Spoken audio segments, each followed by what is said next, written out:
کہ میں اور مزید خود کو قابو نہ رکھ سکتا تھا۔ اس لیے ہی میں نے سوچا کہ میں اس طریقے سے اپنی خواہشات پوری کر لوں، مگر وہ آنٹی تو ہاتھ ہی نہیں آ رہی تھی۔ اچانک سے میری نظر آنٹی کے کمرے کے دروازے پر پڑی۔ وہ اب دروازہ کھول کر باہر آ رہی تھی۔ پھر میں نے دیکھا کہ وہ سیڑھیوں کی طرف آ رہی ہے۔ اس کا یہی مطلب تھا کہ وہ بھی چھت پر آ رہی تھی۔ ہمارے گھروں کی چھتیں ملی ہوئی تھیں اور درمیان میں ایک چھوٹی سی دیوار تھی جسے پھلانگ کر دوسری طرف جایا جا سکتا تھا۔ اب وہ چھت پر آ چکی تھی، مگر میری حیرت اس وقت مزید بڑھ گئی جب وہ میری ہی طرف آ رہی تھی اور اس کے چہرے پر بھی مسکراہٹ تھی۔ یہ دیکھ کر تو میرا دل خوشی سے اچھل پڑا، کیونکہ میں جانتا تھا کہ اگر وہ ہنستے ہوئے میری طرف آ رہی ہے تو ضرور ہی مجھ سے کوئی بات کرنا چاہتی ہے۔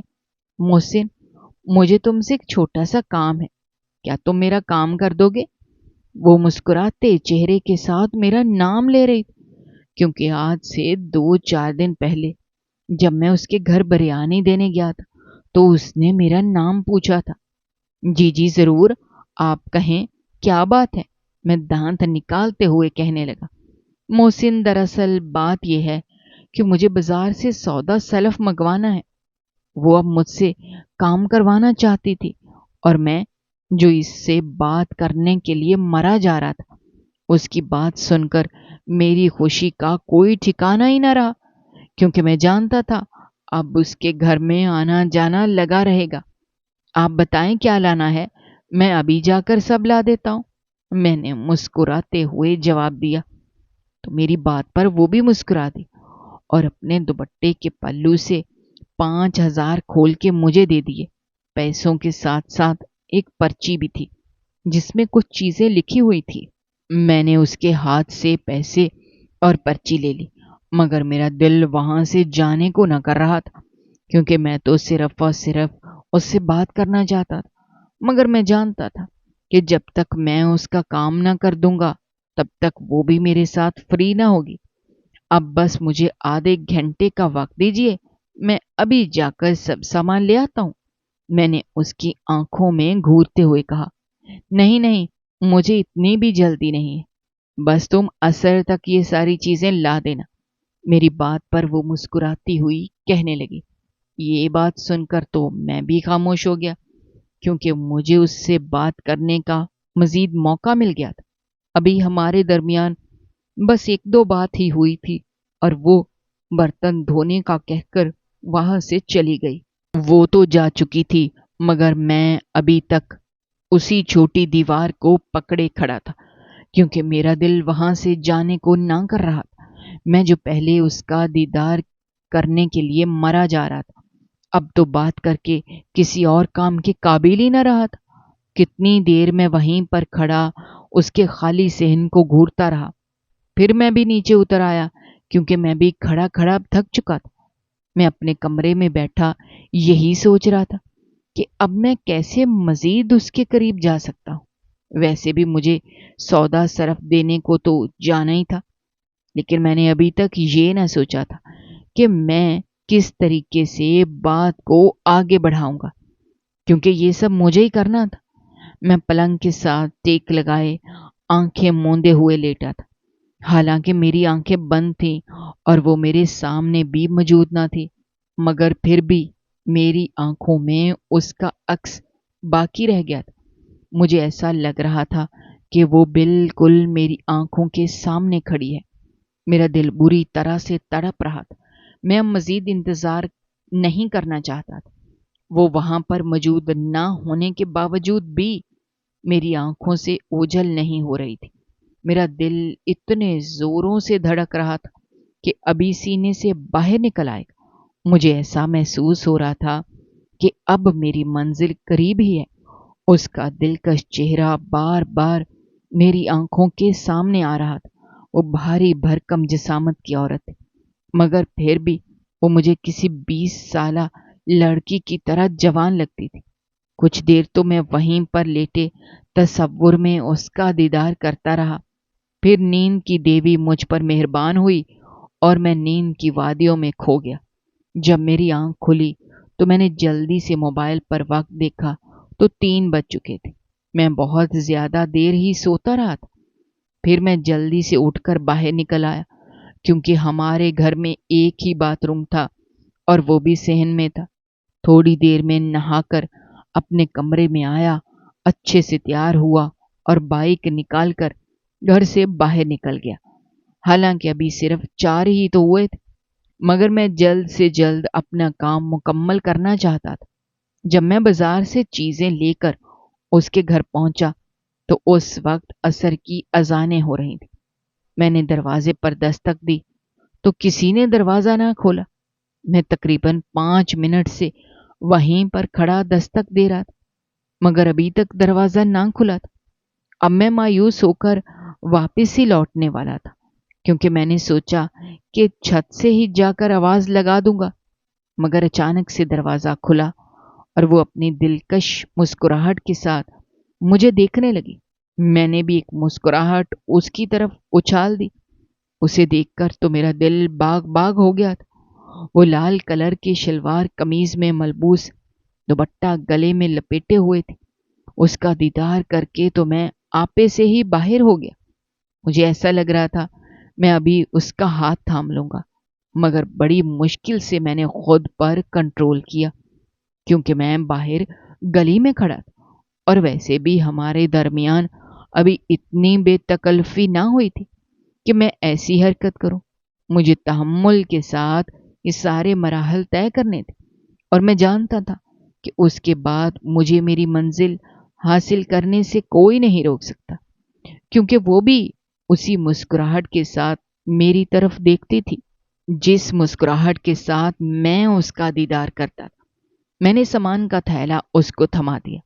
جب میں اسے تھیلا دینے لگا تو میرا ہاتھ بھی اس کے ہاتھ کے ساتھ ٹچ ہوا تھا۔ اس وقت تو مجھے ایک کرنٹ سا لگا، میرا دل اچھل کر حلق میں آ گیا تھا۔ وہ تھیلا لے کر اب مجھے اندر آنے کا کہہ رہی تھی۔ یہ دیکھ کر تو میں خوشی سے پاگل ہی ہو گیا، کیونکہ میں بھی تو یہی چاہتا تھا۔ میں بھی تیز تیز قدموں کے ساتھ چلتا ہوا اس کے گھر کے اندر آ گیا۔ پھر اس نے گیٹ پر کنڈی لگا دی۔ میں صحن میں پڑی چارپائی پر بیٹھا اس کا انتظار کرنے لگا، کیونکہ وہ سامان کچن میں رکھنے کے لیے گئی تھی، مگر اسے گئے ہوئے 5 منٹ ہو چکے اور وہ ابھی تک واپس نہ آئی تھی۔ جب وہ واپس آئی تو اس کے ہاتھ میں جوس کے 2 گلاس تھے۔ آتے ساتھ ہی اس نے ایک گلاس مجھے تھما دیا، دوسرا خود پکڑ کر مجھ سے ذرا فاصلے پر اسی چارپائی پر بیٹھ گئی۔ تمہارا بہت بہت شکریہ محسن، اگر آج تم نہ ہوتے تو نہ جانے میں کیا کرتی، کیونکہ میرے شوہر نے تو 1 ہفتے بعد آنا ہے۔ وہ اب عام سے لہجے میں میرا شکریہ ادا کر رہی تھی۔ اس بار وہ مسکرائی نہ تھی۔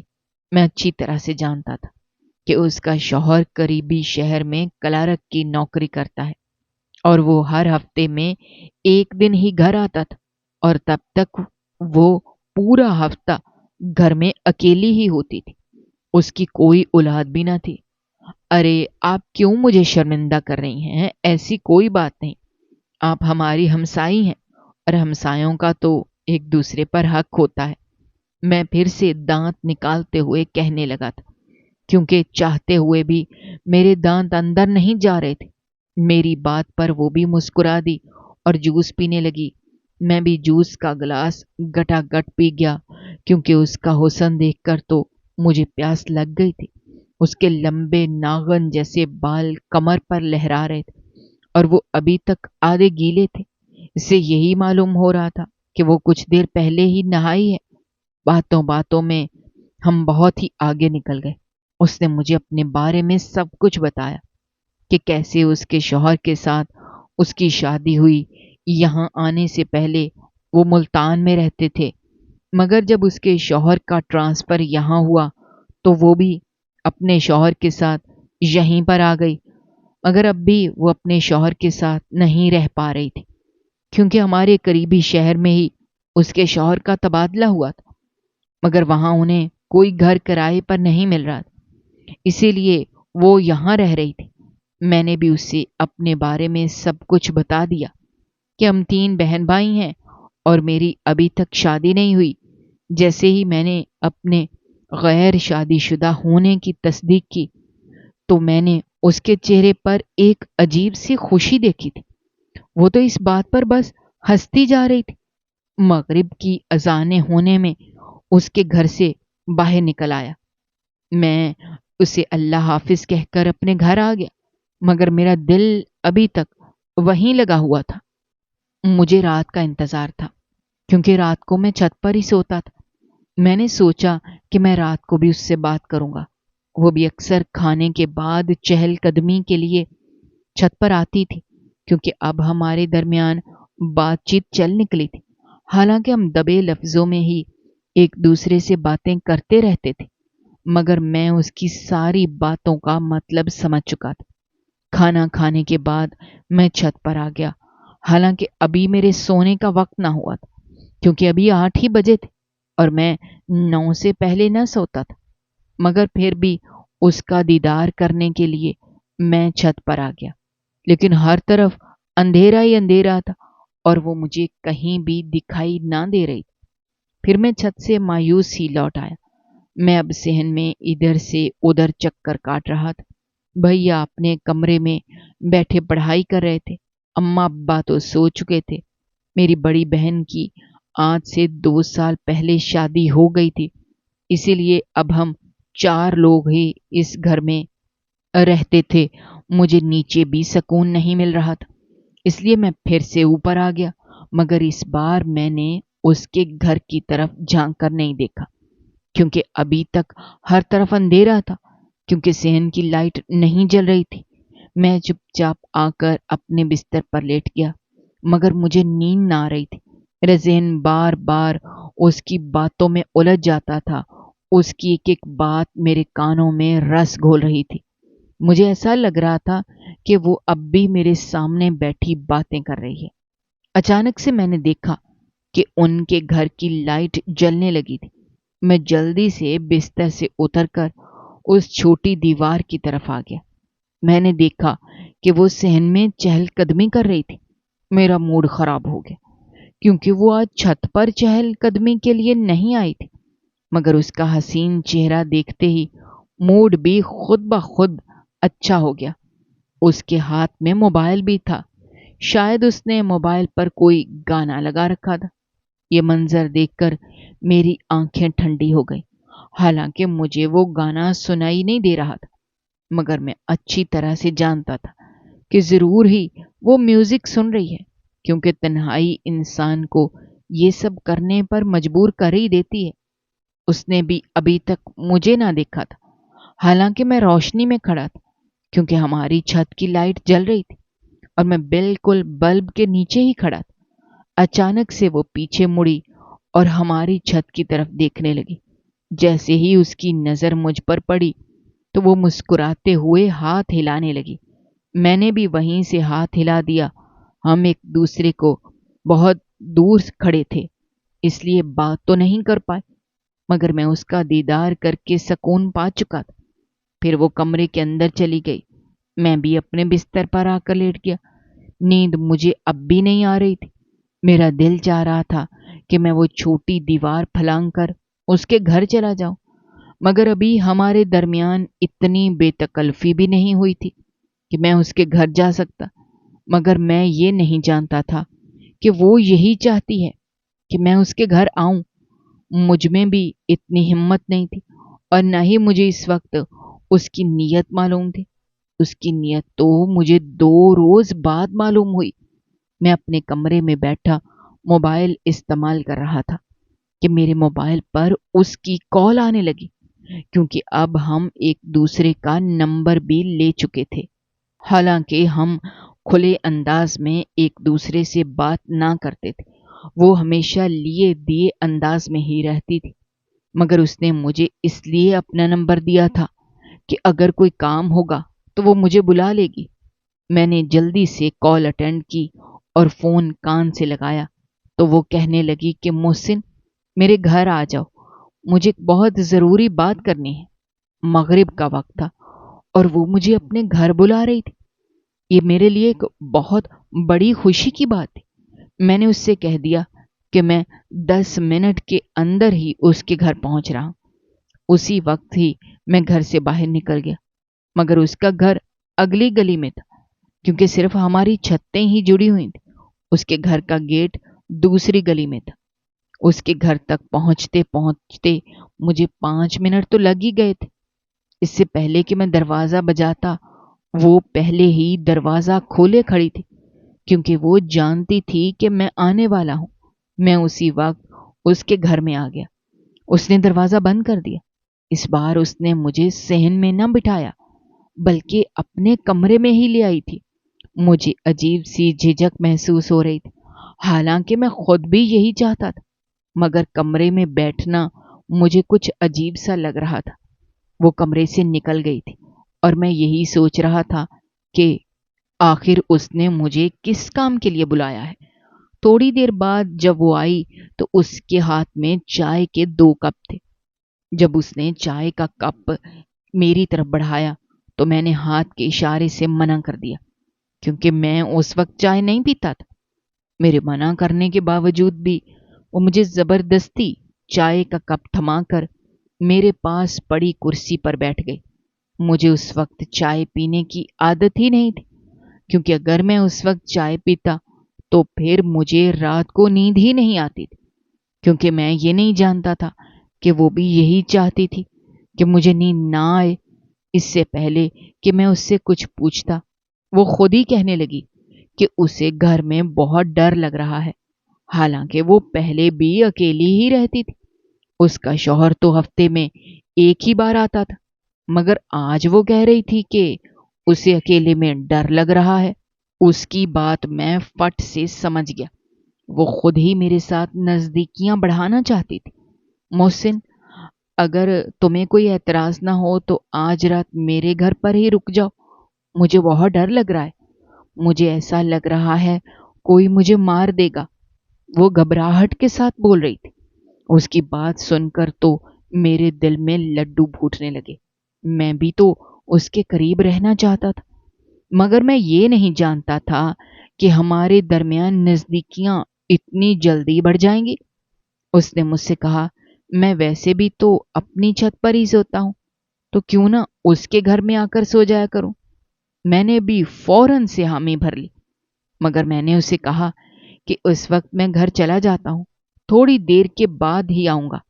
میں نے سوچا کہ میں اپنے ماں باپ کو نہیں بتاؤں گا، کیونکہ میں تو پہلے ہی چھت پر سوتا تھا۔ تھوڑی دیر بعد میں اس کے گھر سے نکل آیا۔ میں سیدھا اپنے کمرے میں ہی آیا تھا۔ تھوڑی دیر کے اندر اماں کھانا لے کر آ گئیں۔ میں کھانا کھا کر فوراً سے چھت پر آ گیا، حالانکہ ابھی صرف 8 ہی بجے تھے۔ میں نے دیکھا کہ اس کے گھر کی لائٹ آج پھر سے نہیں جل رہی تھی۔ دل میں خیال آیا کہ ابھی اس کے گھر چلا جاتا ہوں، لیکن پھر میں نے خود کو روک لیا، کیونکہ ابھی اتنی رات نہیں ہوئی تھی، اور کبھی کبھار بھیا یا ابا رات کو چھت پر آ جایا کرتے تھے۔ اسی لیے میں ان کے سونے کا انتظار کرنے لگا۔ رات کے 10 بج رہے تھے۔ ہمارے گھر میں سب سو چکے تھے۔ میں چھوٹی دیوار پھلانگ کر اب اس کی چھت پر آ چکا تھا۔ میں اب سیڑھیاں اتر کر ان کے صحن میں آنے لگا تھا۔ جیسے ہی میں نے صحن میں قدم رکھا تو وہ بھی کمرے سے باہر نکل آئی۔ مجھے ایسا لگ رہا تھا کہ وہ دروازے کے کسی سوراخ سے مجھے ہی دیکھ رہی تھی، کیونکہ وہ فوراً سے ہی کمرے سے نکل آئی تھی۔ مجھے دیکھ کر اس کے چہرے پر مسکراہٹ چھا گئی۔ وہ مجھے ہاتھ کے اشارے سے اپنی طرف بلا کر خود کمرے کے اندر چلی گئی۔ میں بھی اس کے پیچھے پیچھے کمرے میں آ گیا۔ میں نے دیکھا کہ کمرے میں چھوٹی لائٹ جل رہی تھی، کیونکہ بڑی لائٹ اس نے خود ہی بند کر رکھی تھی۔ ماحول میں عجیب رنگینی پھیلی ہوئی تھی۔ میرے جذبات بار بار سینہ چیر کر باہر نکلنے کی کوشش کر رہے تھے، مگر ابھی تک اس نے مجھ سے ایسی کوئی بات نہیں کی تھی جو میں سمجھ رہا تھا۔ محسن، تم ایسا کرو کہ تم بیڈ پر سو جاؤ، میں نیچے بستر لگا کر سو جاؤں گی، وہ عذلی مسکراہٹ کے ساتھ کہنے لگی تھی۔ ارے نہیں نہیں، آپ کیسے زمین پر سو سکتی ہیں؟ آپ بیڈ پر سو جائیں، میں زمین پر سو جاتا ہوں، مجھے کوئی مسئلہ نہیں ہے۔ میری منزل قریب آتی جا رہی تھی، مگر پھر بھی میں خود کو قابو میں رکھے ہوئے تھا، کیونکہ میں کھیر ٹھنڈی کر کے کھانا چاہتا تھا۔ نہیں، مجھے یہ بالکل بھی اچھا نہیں لگے گا کہ تم زمین پر سو اور میں آرام سے بیڈ پر سوؤں۔ وہ اب بھی اپنی بات پر اڑی ہوئی تھی، مگر مجھے بھی یہ منظور نہ تھا کہ وہ زمین پر سوئے، کیونکہ میں تو کچھ اور ہی سوچ رہا تھا۔ کچھ دیر تو ہم یوں ہی بحث کرتے رہے، اور پھر یہ طے ہوا کہ ہم دونوں ہی بیڈ پر سو جاتے ہیں۔ اور یہ بات اس نے خود ہی کی تھی۔ جب اس نے یہ بات کی تو میں فوراً سے سمجھ گیا کہ وہ بھی میری طرح تڑپ رہی ہے، اور اب وہ خود پر قابو نہیں رکھ پا رہی۔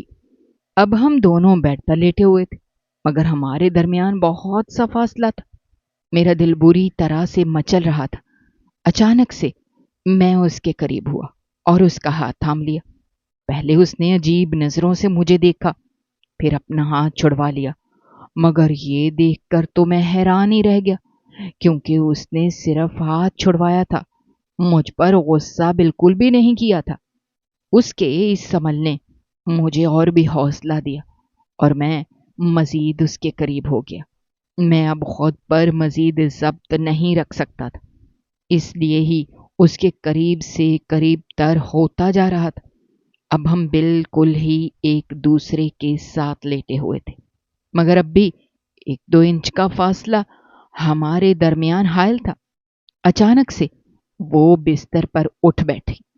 یہ دیکھ کر میں بھی جلدی سے اٹھ گیا۔ میں نے سمجھا کہ شاید وہ یہ سب نہیں چاہتی۔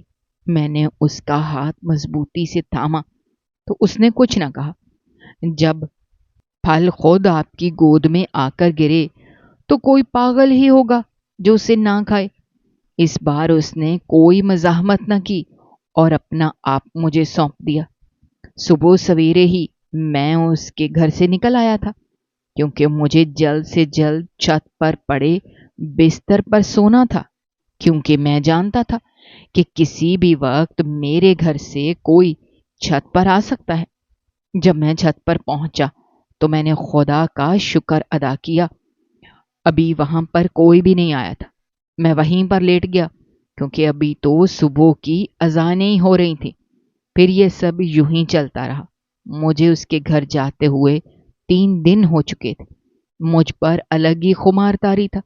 میں رات ہونے کا بے صبری سے انتظار کرتا تھا۔ میں اپنے خیالوں میں گم رہتا جب فون کی گھنٹی سے چونک گیا، جو مجھے ان نون نمبر سے کال کر رہی تھی۔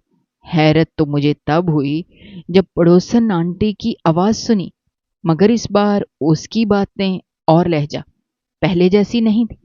وہ مجھے بلیک میل کرنے لگی تھی۔ اس کی بات سن کر میں ساری کہانی سمجھ گیا۔ میں بیچارہ جو سمجھ رہا تھا کہ وہ بھی میری طرح پیاسی ہے، مگر یہ بات سراسر غلط تھی۔ وہ تو ایک جسم فروش عورت تھی، اور اس کا یہی دھندا تھا۔ پہلے وہ معصوم لوگوں کو اپنے جال میں پھنساتی اور اس کے بعد انہیں بلیک میل کر کے پیسے بٹورتی۔ وہ مجھ سے کہہ رہی تھی کہ میرے خلاف اس کے پاس ڈھیر سارے ثبوت ہیں کہ میں نے اس کے ساتھ زیادتی کی ہے۔ وہ مجھ سے 5 لاکھ کا مطالبہ کر رہی تھی، حالانکہ میرے پاس تو ایک پوٹی کوڑی بھی نہ تھی۔ ہمارے حالات تو پہلے ہی بہت تنگ تھے۔ میں نے اسے سمجھانا چاہا تو اس نے مجھے غصے سے جھڑک دیا۔ اس کا لہجہ تو بالکل ہی بدل چکا تھا۔ وہ اپنے پروفیشنل انداز میں بات کر رہی تھی۔ اس نے مجھ سے کہا کہ اس نے اپنے ٹیسٹ کروائے ہیں اور ٹیسٹوں میں میرے خلاف سارے ثبوت ہیں۔ یہ سن کر تو میرا دماغ سائیں سائیں کرنے لگا۔ میں نے فون دیوار پر دے مارا۔ میرا دماغ پھٹ رہا تھا۔ میری سمجھ میں کچھ نہ آ رہا تھا کہ میں کیا کروں۔ 2 دن یوں ہی گزر گئے۔ میرا فون ٹوٹ چکا تھا، اس لیے ہی اس کا پھر سے کوئی فون نہ آیا، مگر میں جب بھی چھت پر جاتا تو وہ اشاروں سے مجھ سے کہتی کہ وہ مجھے نہیں چھوڑے گی، اور اس نے مجھے 2 دن کا وقت بھی دے دیا تھا۔ میں اب یہ مسئلہ حل نہ کر پا رہا تھا۔ ایک دن میں نے اپنے ایک دوست سے اس بات کا ذکر کیا تو اس نے میرا مسئلہ حل کر دیا، کیونکہ وہ پہلے بھی ان جیسی عورتوں سے نمٹ چکا تھا۔ اس دن وہ میرے ساتھ اس آنٹی کے گھر گیا اور الٹا اسے ہی بلیک میل کرنے لگا اور اس سے کہہ دیا کہ اس کے خلاف بھی ہمارے پاس ثبوت ہیں، کیونکہ ہر وقت ہی میں قمیص پر چھوٹا سا کیمرہ فٹ کر کے آتا تھا، حالانکہ یہ سراسر جھوٹ تھا۔ مگر یہ سن کر آنٹی بہت زیادہ ڈر گئی، کہنے لگی میں تمہارا راز رکھوں گی، تم میرا راز رکھو۔ یہ سن کر میں بھی خاموش ہو گیا، کیونکہ میں بھی آنٹی سے جان چھڑوانا چاہتا تھا۔ اس دن کے بعد میں نے چھت کا رخ نہ کیا، کیونکہ میں اس گھٹیا عورت کا چہرہ بھی نہیں دیکھنا چاہتا تھا۔